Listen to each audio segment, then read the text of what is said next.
Hey, what's going on, everybody? It is Michael Q, LAU, and welcome to another episode of the ABEL show, where it stands for Always Be Executing and Learning.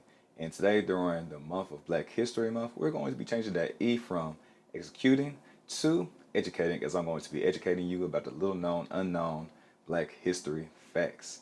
All right, today is a special day because we're going to go all the way to M-Town, where the University of Memphis was established in 1912, and we're going to be talking about Robert Reed Church, who I know a lot of the streets and there's different churches named after him, and it's interesting to know more about his story. All right, so Robert Reed was actually born a slave in 1837 in Holly Springs, Mississippi. Now that's like right down the road. It's like a hop, skip, and a jump away. I can really go down there in under 2 hours and really just be able to get the sights and scenery of Mississippi. So he was born to a black African-American woman, Emmeline, who actually came from Virginia. And then his mother was a slave, and then his father was actually a captain, and his name was Charles B. Church, and he was a white steamship owner from Virginia who operated along the Mississippi River. So if you know anything about basketball, the Grizzlies, they have inherited this thing that they say, like, Memphis, we don't bluff, because we are actually on the bluff, but we don't bluff at all.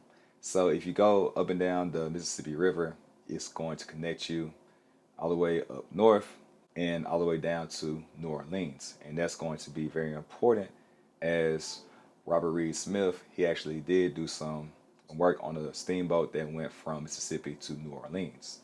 So in 1862, Memphis fell under Union troops, and the riverboat from where Church was working was seized. And at the age of 23, Church escaped and began working in Memphis as a stale boy and a salesman assistant and shining shoes before saving enough money to open up a saloon. He eventually opened a number of businesses along the Memphis's Beale Street in 1860. The black population back then was about 3,000, but then it ballooned up to 25,000 as a lot of freed slaves moved to Memphis to be able to make Memphis their home. An interesting thing is that Beale Street was known for where the black businesses would go to, and Second Street or Main Street was where the main businesses would go, and blacks were not allowed to own businesses on Main Street. But as you know, nowadays Beale Street is the epicenter of the world when it comes to, music and culture. When anytime anybody thinks about Memphis, they think about Beale Street. So you see how thriving and popular that it is now. And it was only because of the black businessmen back in the 1850s that made it so. One most notably would be Robert Reed Church. In 1865, Robert and Louisa Church settled in Memphis, where they both became entrepreneurs. Louisa opened a string of beauty parlors, while Robert acquired a saloon and added to the holdings over the years, eventually owning a restaurant in the downtown hotel. In the downtown hotel, interestingly enough, it was located on the southwest corner of South 2nd and Gayoso Streets. The hotel was advertised as the only first-class colored hotel in the city. It had large, airy rooms, a dining facility, and was furnished with the best equipment of the day. So he just wanted to go over and beyond for being the first of the city. Now, during the Memphis race riot of 1866, a white mob attacked Church's saloon and shot him and left him for dead. Are you tired of being tired, of not having enough energy to last you throughout the day? Are you worn out at work, too drained to go to the gym, or too sluggish to play with your kids, and too tired to hang out with your friends and your family? Don't worry, you're not the only one. In fact, 1 in 3 Americans struggle with having enough energy to last throughout the day. But there's good news, because you can change all that by focusing on your gut health. Did you know that your gut has good and bad microbiomes that grow inside of it? And the more that you feed the good, the healthier and livelier that you feel.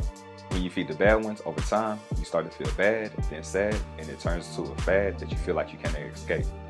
And it becomes your personality, aka your personal reality, and you feel like you cannot escape it, and you accept life as it is, and that it won't change. But that's where you're wrong. You just have to be able to shift your focus. See, most people fall into the trap of the SAD diet, or the standard American diet, which focuses on fast food, which is cheap and high in calories, rather than nature's fast food, which are fruits, vegetables, grains, nuts, and legumes that help nourish your body so that you can flourish. It's also no mistake that 90% of Americans do not eat enough fruits and vegetables according to the daily recommendations, and that's only 5 servings a day. What if I told you you can have the equivalent of 6 superfood salads all in one that's all natural, organic, whole foods? Yes, natural, organic, whole foods. And you can make and consume it in under a minute, and it only costs $4 a day. So there's no excuse that you need to shop, chop, and cook your foods because it's delivered at your front door.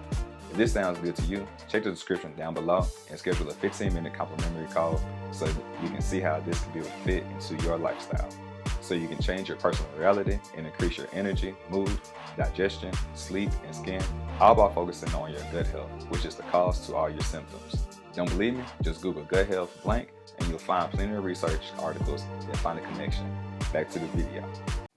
However, thankfully he was able to recover, and he vowed to remain in Memphis despite the anti-black violence.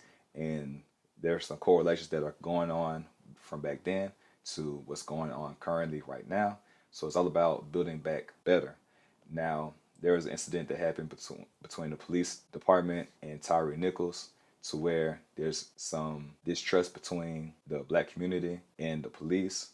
However, you just have to be able to continue and persevere and just realize that Memphis is home, and don't tear down, but build up. That's one of the things that Dave Chappelle said the Monday when he came into town for his comedy special, and he invited Nichols' mother and his family because they're going through a lot, and they made national televised news, and they're actually going to do the burial on the Wednesday.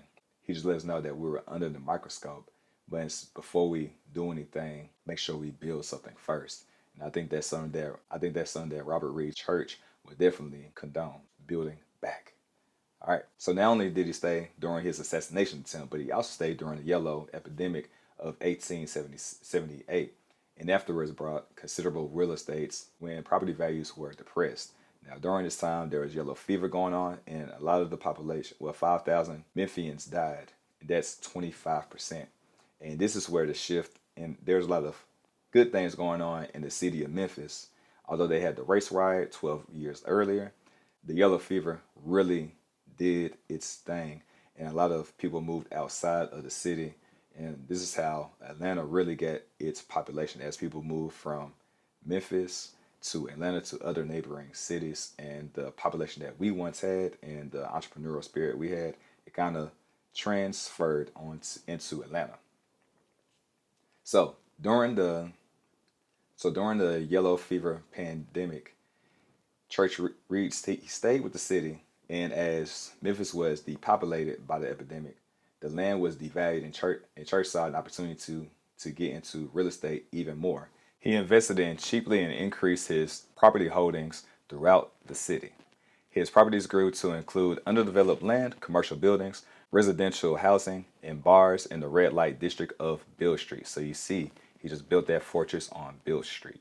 It's said that he collected approximately $6,000 a month in rent from his properties. Now, I'm not sure how much $6,000 a month was in the 1860s, but I'm pretty sure you can like triple that number, and it's going to be like 18,000. I would say even like probably like 10,000, but you know, who knows? Hopefully I'll be able to leave some information down below. Oh, never mind. So that $6,000 is, so $6,000 is actually equivalent to 216,267 cents. So, man, inflation begin, people. So you can see how he was pretty much making $250,000 every single month. So every year he was making it at least easily $2.5 million. Sheesh. All right. So in 1906, Church helped to found the Soviet Savings Bank and Trust Company, which was the first black-owned and operated bank in Memphis. The Memphis survived the financial panic of 1907, which closed the door of much older banks. And one thing that he did is that he just didn't want people to panic and withdraw all their money. So he put sacks of money on the windowsills to ensure that people knew that they had the money. 5 years later, unfortunately, Church died on August 29th, 1912, and he is now buried in Elmwood Cemetery on the south side of downtown Memphis.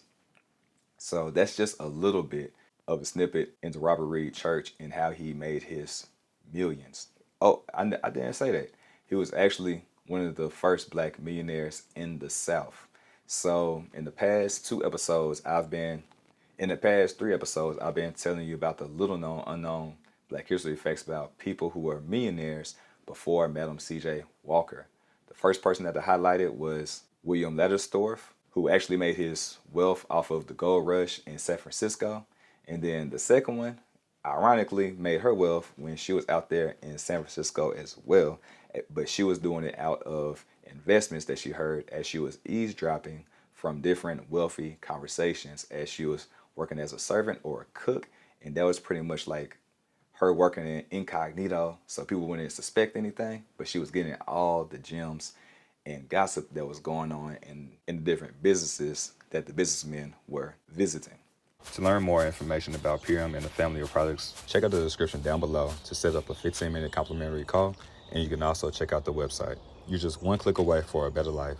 Your health is too important to continue to push it off. Go ahead and check out the website and see if a product fits you. And her name was Mary Helen Pleasant, who, interestingly enough, she was actually a multi-millionaire. So William Letterstorff was the first African-American millionaire, man or female.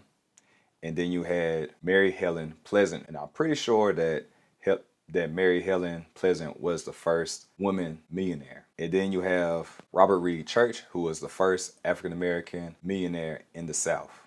So it's just a long line of millionaires before there was Madam C.J. Walker. And we're just giving credit where credit is due, because before Madam C.J. Walker, there wasn't much protection that people had, so they had to lay low. Because as you see, when they saw the wealth that Robert Reed Smith had, that Robert Reed Church had, they tried to assassinate him and they left him for dead. And interestingly enough, they also burned one of his neighborhoods that was a mixed race community. And they just didn't like what he was doing and the positivity that he was fostering and the changes that he was bringing about. So thank you for tapping in and never tapping out.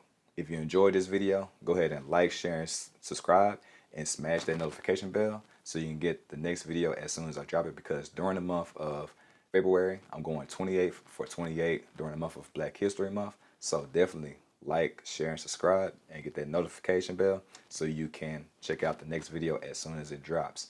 And if you like this video, also check out my shorts, because for every video that I'm dropping, I'm also highlighting some different shorts that are giving different aspects of the person that I'm highlighting. So you can just get a little, get a little appetizer, and then go ahead and come in for the main plate and the dessert.